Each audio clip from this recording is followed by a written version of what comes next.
রোজার ইতিহাস শুরু হয় আজ থেকে হাজার হাজার বছর আগে, যখন পৃথিবীতে প্রথম মানুষ হিসেবে অবতরণ করেন আদম আলাইহিসসালাম।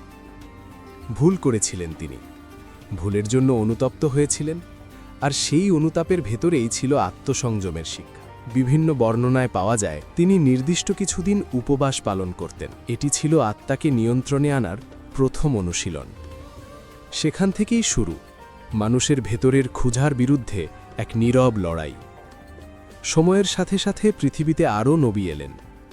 মুসা আলাইহিসসালামের যুগে বনি ইসরাইল আশুরার দিনে রোজা রাখত, মুক্তির স্মৃতিতে, কৃতজ্ঞতার প্রকাশে।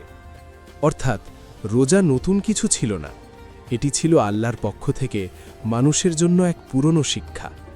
সংযম শিখো, নিজেকে নিয়ন্ত্রণ করো, মনে রেখো তোমার প্রভুকে। তারপর এলো সেই সময় ৬২৪ খ্রিস্টাব্দ, হিজরতের দ্বিতীয় বছর। মদিনা তখন এক নবীন রাষ্ট্র, মুসলমানরা নতুন জীবন শুরু করেছে। ঠিক তখনই নাজিল হলো কোরআনের একটি আয়াত মুহাম্মদ সাল্লাল্লাহু আলাইহি ওয়াসাল্লামের ওপর। হে ঈমানদারগণ, তোমাদের ওপর রোজা ফরজ করা হয়েছে, যেমন ফরজ করা হয়েছিল তোমাদের পূর্ববর্তীদের ওপর, যাতে তোমরা তাকওয়া অর্জন করতে পারো। এই আয়াতের মাধ্যমে রমজান মাসের রোজা ফরজ হল মুসলমানদের ওপর। খেয়াল করলে দেখা যায় এখানে শুধু না খাওয়ার কথা বলা হয়নি, এখানে বলা হয়েছে তাকওয়ার কথা, অর্থাৎ ভেতরের মানুষটাকে বদলে দেওয়ার কথা। রমজান তাই শুধু একটি মাস না, এটি একটি প্রশিক্ষণ।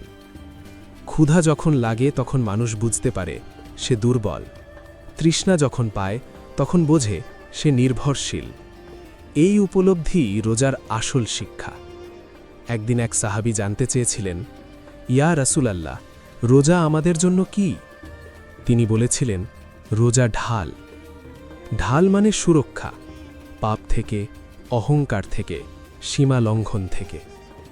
রোজা মানুষকে চুপচাপ বদলে দেয়, ধীরে।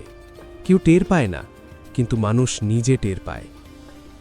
আজও যখন রমজানের চাঁদ ওঠে, আমরা সেই একই ধারাবাহিকতার অংশ হয়ে যাই, যে ধারাবাহিকতা শুরু হয়েছিল আদম আলাইহিসসালামের অনুতাপ থেকে, আর পরিপূর্ণ রূপ পেয়েছিল মুহাম্মদ সাল্লাল্লাহু আলাইহি ওয়াসাল্লামের উম্মতের জন্য ফরজ হওয়ার মাধ্যমে।